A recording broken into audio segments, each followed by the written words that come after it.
What's going on, everyone? Welcome to Mystics Outlook. We got Raymond Lyons joining us live from the ESA. I'm Wilson Tarpe Jr. The Mystics, they had a home and home with, back-to-back rather, with the Dallas Wings this weekend. And we saw them take both games yesterday, rather dominating fashion. This one a little bit different, but we saw them be the team that surged ahead in the third quarter versus the team that has that happen to them. Ray, your thoughts on Washington getting this win, 92-84 over Dallas? Yeah, man. The third quarter, they gave them the separation they needed to take the game. The first half, Dallas, they came out more intent on taking advantage of their size, which they weren't able to do yesterday. They punished the Mystics on the boards and got a lot of second chance opportunities, and also limited the Mystics to a lot of one-shot possessions, which was huge. And Natasha Howard, man, she started off very aggressive. Enrique had got herself going a little earlier, and the first half, Dallas they just couldn't miss, and the Mystics they weren't as potent on either end as they were yesterday to start the game, and it showed. The offense wasn't as free flowing. They weren't creating and getting the same quality looks they were getting in yesterday's game, and they were down 5 at the half. They came out, made some adjustments, mostly on the defensive end. They limited Dallas's 3-point opportunities, and they were just more aggressive, fighting over screens, fighting a little bit more in the interior, and yeah, man, just holding their ground a little bit more, and it led to some. They were the ones getting fast break opportunities off turnovers, and converting those. Emily Engstler again got into the game and injected some energy and played really well. Ariel, she had a rough shooting night, but did a great job facilitating. She really dished the ball well and found her teammates and got them great looks. There was one play in particular. She rolled to the middle, and Stephanie Dawson found her for mid-range, but it was challenged. Then she immediately made the extra pass to Shatori Walker Kimbrough in the corner. Or no, it was Emily Engstler in the corner in the first half. Found her for an open three. And it's just those type of plays that kind of help them get back into the game and gain some control. But overall, man, they had to fight for this one, and it's good to see them be able to get wins like this, especially after how they won yesterday. They could have got shell shocked by how Dallas started the game, because they started the game really well, and it was a complete 180 from their performance yesterday. But they stayed the course. And it was manageable going into the half. Then it came back in the third quarter and kind of got back to what made them successful. The offense, they were getting downhill, kind of switching it up a little bit, and creating looks that way, and either finishing, or once they started finishing, Dallas was collapsing a little more. Then that's when they found teammates out on the 3-point line for getting better quality looks than they got in the first half.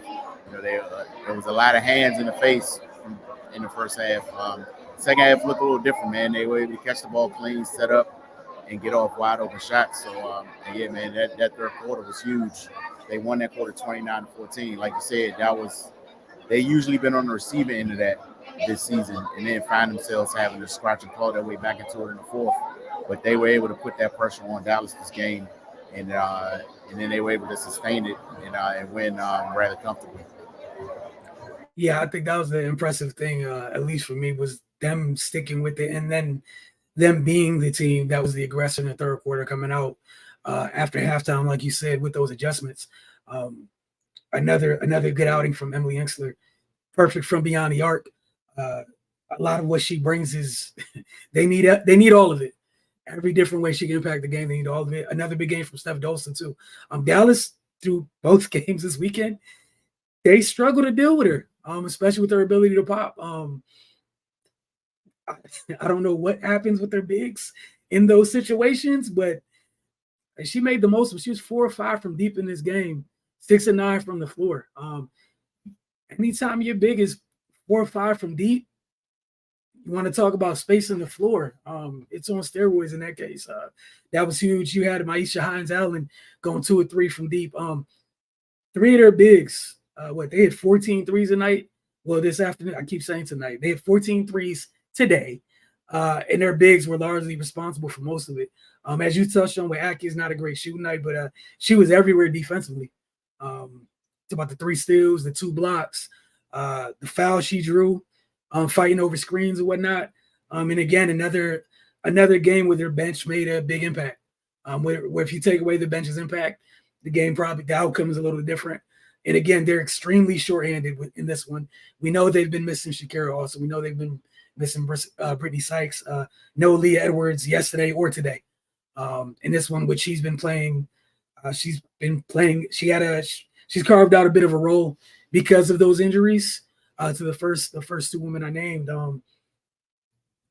I love a job by Dolson, Hansel, and Inksler honing down on one of the biggest front lines in the league, even without Satu Sabali being at Dallas' disposal. That is a very, very big front line.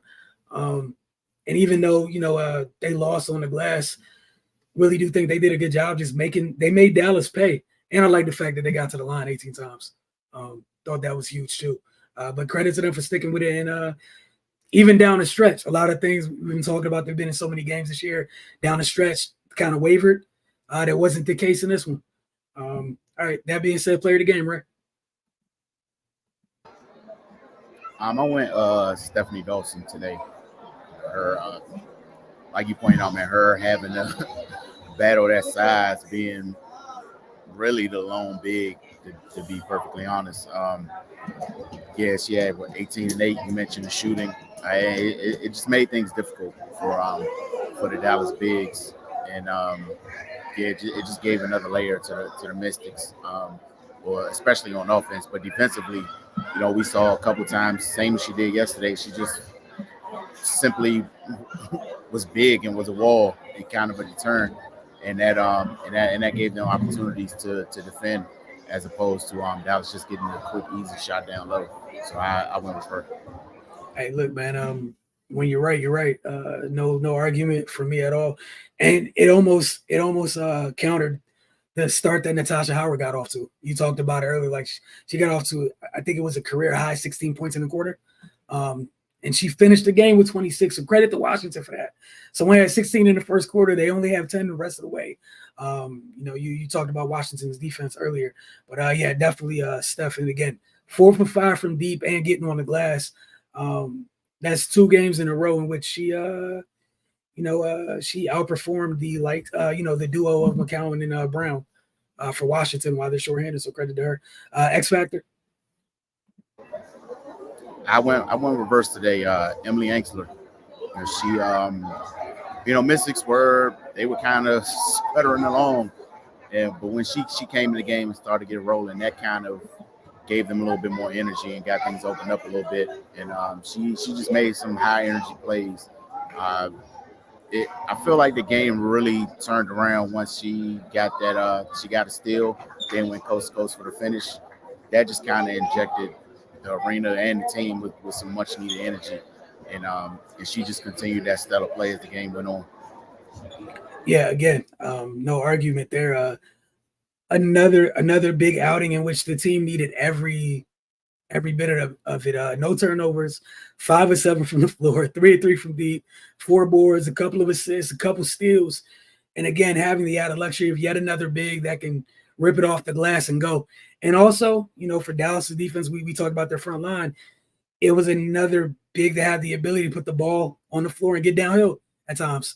Kind of put more pressure on their defense. So credit to both Inkster and Dolson tonight for their production in Washington. It's the second time in as many weeks they had a 2-game win streak. Might not seem like much, but we know how the season started. They're 4-13. They're 3-5 at home after today, and they get some days to kind of get themselves together, and then let me tell you who they're going to be facing, because I always forget to look before we get started. I know they have the Aces next week, no matter what day. They got Connecticut. Connecticut and Aces. Within a couple of days of each other. Man, talk about that. So you get some days to get yourself together, because you're going to be in 2 wars on Thursday and Saturday this week. But again, it's still an opportunity where you could possibly get the 5-5 at home, depending on how things go. Also, a couple of days rest. Also late in the game, I think Carly Samuelson went to the back, left the floor. Hopefully that injury, it looked like she re-injured her hand, that it's not too serious. They don't need any more injuries at all. And also maybe that'll force some time to get some of those bodies that are gone back for these 2 games this upcoming weekend. So thank y'all for tuning in. We'll catch up with y'all soon.